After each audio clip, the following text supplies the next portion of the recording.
L'Argentine et l'Angleterre, les gars, qui se qualifient du coup en demi-finale, mais dans la souffrance.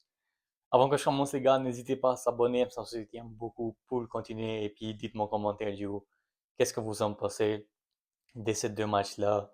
Donc, comment vous avez vu l'Argentine et l'Angleterre, dites-moi en commentaire tout. Et maintenant, les gars, on va parler un peu de ce match, des deux matchs. Bon, déjà, je sais que je suis en retard parce que, en fait, hier, j'avais trop la flemme, les gars. Enfin, aujourd'hui plutôt de faire du coup un débrief pour les deux matchs. Donc là, je fais maintenant l'Argentine et l'Angleterre qui se qualifient dans la souffrance, les gars. Mais franchement, du coup, je vais commencer par l'Argentine.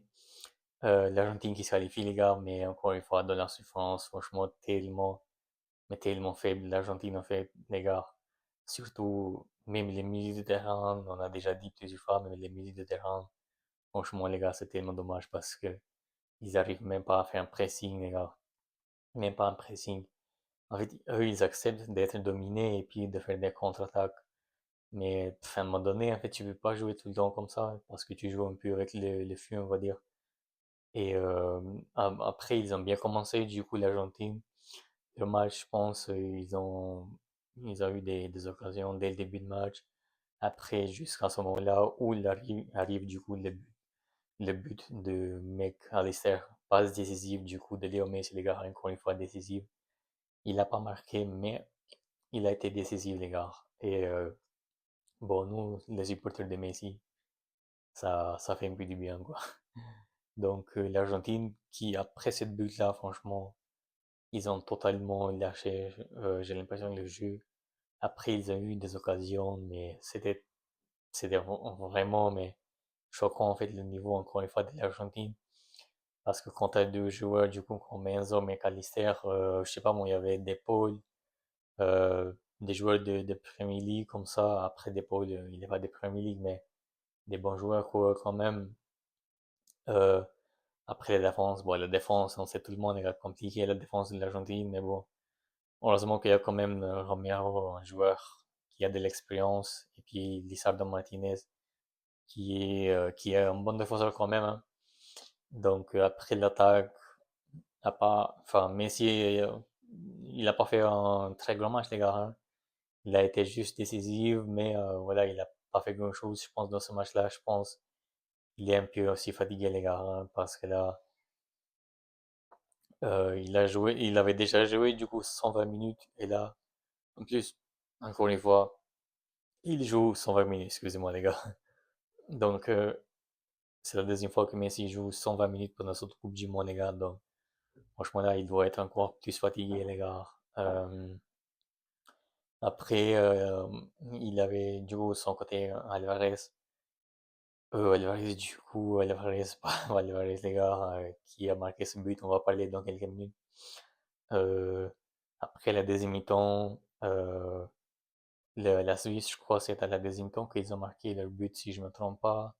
Donc, la Suisse qui marque leur but à la deuxième mi-temps, avec, je, je sais plus c'est qui, les gars, j'ai oublié, c'est qui, Ndoye, je crois, c'était lui qui avait marqué Ndoye, quelque chose comme ça, il s'appelle. Donc, celui qui a marqué, franchement, c'était un bon but, hein. C'était pas mal, l'action était parfaite. Franchement, là, à ce moment-là, moi, je me suis dit que, bah là, ils ont mérité quand même de marquer un but parce que le jeu que l'Argentine n'a pas passé, franchement, les gars, dégueulasse. Je suis désolé, mais dégueulasse, les gars. Euh, Tout le problème de l'Argentine, déjà, c'est au milieu de terrain, et puis, aussi Scaloni, le coach, du coup, franchement, je comprends pas, en fait, pourquoi il met pas, par exemple, des jeunes joueurs. Franchement, il y a par exemple le fils de Simeone, Giuliano Simeone, Nico Paz aussi, un très jeune talent. Mais là, il préfère en fait encore de jouer avec enfin, les anciens joueurs. Après, ils sont pas tous anciens, mais quand même, il faut mettre des jeunes joueurs maintenant. Le fils de Simeone, franchement, il est un joueur trop fort. Je trouve il fait les deux phases en plus, défensivement et offensivement. C'est un joueur qui peut aider beaucoup, mais là, je comprends pas pourquoi il ne fait pas jouer. Donc, l'Argentine, du coup, ils ont totalement mérité en fait de prendre ce but. La Suisse, ils ont bien joué, je trouve, quand même. Messi, après, d'un côté, il a été pris par deux, trois joueurs en même temps, donc c'est pour ça aussi en même temps qu'il n'a pas été décisif. Pas décisif, il a été décisif, mais genre en marquant un but, quoi. Après les cartons rouges, les gars, les cartons rouges de Mbolo. Non, mais les gars, franchement, les cartons rouges de Mbolo, j'ai jamais vu un carton rouge comme ça, les gars, les simulations qu'il a fait. Franchement, mais comment tu peux faire ça en fait en plein match, les gars? Euh, Là, et tu sais très bien que tu pénalises ton équipe, alors pourquoi t'as fait ça? En fait, j'ai pas compris ce que Mbolo voulait faire, mais là, il a tombé aussi du coup le match de la Suisse. Et on a vu du coup tout le monde sur la VAR, comme quoi il a stimulé les gars, il a sauté avant que le joueur de l'Argentine la touche, mais je sais pas c'était qui. Bolo, en plus, après, on a vu, il était en train de pleurer, mais c'est ta faute, en fait. Tu peux pas faire ça, en fait, dans une Coupe du Monde comme ça, dans un match avec l'élimination directe. Non, mais là, tu peux pas te permettre à faire ça. Ça, c'est un foot professionnel, les gars. Un Bolo qui voulait, du coup, euh, voler un carton jaune, quand même. Bah, là, il a pris un carton rouge, du coup, pour lui-même parce que on a tout le monde vu cette erreur. Donc voilà les gars, après la Suisse, ils ont tenu combien euh, ils ont tenu quand même bien. Du coup, ils ont poussé le match du coup jusqu'à la prolongation, jusqu'à 120 minutes. Après, après les gars, du coup, on a vu les prolongations, bah, toutes les deux équipes, ils étaient fatigués. L'Argentine, je pense, ils ont poussé un peu plus vu que la Suisse, ils étaient à 10 joueurs, mais sinon, à la deuxième mi-temps, du coup, de la prolongation, bon, on a vu tout le monde, du coup, les buts. Alvarez, les gars, franchement, quel but magnifique, les gars, le but d'Alvarez. Franchement, je me suis dit enfin qu'il a marqué un but parce que j'ai commencé un peu à m'embêter parce que peut-être si le Barça va l'acheter, du coup, bah, là, avec ses performances qu'il a fait pendant toute la Coupe du Monde, là, je me suis dit, bon, là, je m'inquiète un peu, mais après, d'un côté, je me suis dit, peut-être il fait ça exprès parce que si jamais il fait des bonnes performances, l'Atlético Madrid vont augmenter son prix, donc voilà, peut-être je me dis il fait à cause de ça aussi, mais voilà, il a marqué. Et c'était un très beau but, quoi. Après, l'Argentine, du coup, qui a marqué le troisième but avec Lautaro Martinez. Et puis voilà, l'Argentine qui se qualifie, du coup, en demi-finale, les gars. Donc la Suisse, très bon match aussi d'un côté. Mais l'Argentine, voilà, ils avaient quand même des bons joueurs. Ils ont des bons joueurs quand même. Et le carton rouge, du coup, aussi, qui a donné un peu d'avantage pour l'Argentine. Donc c'était tout pour l'Argentine, les gars. Maintenant, on va parler un peu de l'Angleterre. Donc l'Angleterre, les gars, franchement, même eux, franchement, les gars, avec les matchs qu'ils font, c'est pas du tout convenant, les gars.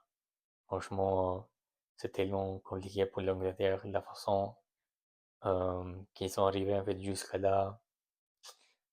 Quand je vois la France de côté, les gars, là, je me dis, si la France tombe contre l'Angleterre, ou même contre l'Argentine maintenant, ça va être, je pense, trop facile, hein. J'ai l'impression que ça va être trop facile pour la France, les gars. Si jamais après, on sait pas si la France va être en finale, mais probablement, c'est eux qui vont être. Mais sinon, même le niveau de l'Angleterre, les gars, quand je vois en plus les joueurs de l'Angleterre, par exemple, les milieux de terrain, c'est trop fort, les gars. Ça y est pas de souci, Declan Rice, Anderson, Bellingham aussi, les gars, quel joueur. Enfin, quel joueur. Après, en Coupe du Monde, on voit quel joueur il est. Il a marqué 6 buts maintenant, franchement, exceptionnel, la Coupe du Monde qu'il est en train de faire. Doublé, hein, c'est encore lui qui sauve l'Angleterre. Il est toujours là au bon moment pour marquer les buts, quoi. Donc Bellingham, il fait un très bon Coupe du Monde, les gars, hein. Ça, on peut pas dire le contraire, même si je suis supporter du Barça, mais franchement, bravo à lui, hein. Après l'attaque, Harry Kane, il était dans un match très compliqué. Après, défensivement, c'est un joueur trop fort quand même, il fait les efforts, mais offensivement, aujourd'hui, c'était compliqué pour Harry Kane. Après la Norvège, on a vu, ils ont mis quand même le bus, bloc bas, presque tout le match. Et puis, Gordon a aussi notre joueur du Barça. Bon, je sais que peut-être beaucoup de fans du coup vont s'inquiéter un peu parce que Gordon, euh, c'est pas qu'il a fait genre, c'est pas qu'il fait genre une Coupe du Monde exceptionnelle, mais bon, il est décisif quand même, hein, celui qui a donné quand même des passes décisives, surtout les premiers buts du coup de Bellingham, celui qui a donné. Mais d'un côté, les gars, je vais pas m'inquiéter pour l'instant, en tout cas, je vais attendre du coup euh, qu'il joue avec le Barça, donc je vais voir avec le Barça quoi, comment ça va se passer, parce qu'avec l'Angleterre là, l'Angleterre c'est une autre équipe et puis le Barça c'est une autre équipe, c'est des systèmes différents. Après, l'Angleterre, du coup, défensivement, la défense d'Angleterre, franchement, les gars, la défense centrale, surtout, ça me convient pas, les gars, ça me convient pas. Ils prennent des buts. Il y a qui? Il y a Stones, je crois. Stones, il a pas fait une bonne saison avec City. Enfin, en fait, il a même pas joué, je crois, mais je pense qu'il a été obligé quand même de prendre Stones vu que c'est un joueur qui a de l'expérience. Après Gueye, c'est pas compliqué. Latéral droite, je crois, ou gauche, je sais plus c'est qui. Enfin, je sais plus il joue dans quel poste plutôt. Mais je crois il s'appelle comme ça. Euh, c'est un joueur que, je sais pas, je trouve pas quand même ouf. Franchement, les gars, l'Angleterre en défense, il y a des difficultés, hein, il y a des difficultés. Là, il se qualifie dans des difficultés. De l'autre côté, Madueke en attaque. Parce que j'ai oublié à parler un peu de lui, mais j'aime pas du tout Madueke. Voilà, je crois que c'était Saka, je sais plus, mais l'après-midi, je crois que c'était Madueke, je crois, si je ne me trompe pas. Mais franchement, que ce soit Madueke ou Saka, tous les deux, de toute façon, c'est très compliqué. Saka, ça fait un moment qu'il a perdu son niveau. Madueke, c'est juste un joueur qui court vite, mais au final, quand il faut faire des choses, bah, il fait rien. Donc, c'est pour ça que l'Angleterre, là, les gars, ça m'inquiète un peu. La première mi-temps, ça a été bon. Après la deuxième mi-temps, du coup, la Norvège en plus, les gars, ils ont totalement dominé le match. La Norvège qui marque ce but, franchement, un très beau but, les gars. Quel but. Il a eu un peu de la chance aussi avec les poteaux, mais ça, ça fait un but, quoi. Donc, la Norvège qui, franchement, les gars, bravo, à eux, le parcours qu'ils ont fait quand même. Parce que je crois que c'était la première fois qu'ils ont allé en quart de finale depuis longtemps. Donc, franchement, bravo à eux. Après, Haaland, il a pas pu marquer dans ce match-là. Après, en face de lui, il avait quand même des défenseurs qui connaissent très bien du coup. À Manchester City, c'est Stones et Guehi. Donc, franchement, Haaland aujourd'hui, pas aujourd'hui, oui, aujourd'hui, on va dire quand même. Et du coup, il a pas pu faire quelque chose. Donc, il termine quand même la Coupe du Monde avec 7 buts, les gars. Franchement, c'est énorme pour lui. C'est très bien ce qu'il a fait. Donc, maintenant, la Norvège qui s'élimine et puis l'Angleterre qui se qualifie. Donc, pendant 120 minutes, donc, dans 120 minutes, du coup, la Norvège, ils ont tenu après. Je me suis dit quand même, peut-être le match va aller jusqu'au penalty, les gars, jusqu'au tir de but, mais ils n'ont pas quand même réussi à aller jusqu'à là-bas. Donc, l'Angleterre qui gagne, franchement, les gars, dans la difficulté maintenant, je suis trop curieux de voir du coup l'Angleterre contre l'Argentine, les gars, parce que tous les deux, franchement, c'est pas ouf leur niveau. Donc, voilà, les gars. Donc, dites-moi en commentaire qu'est-ce que vous en pensez, les gars. N'hésitez pas à s'abonner. Merci à vous, les gars. Ciao, ciao.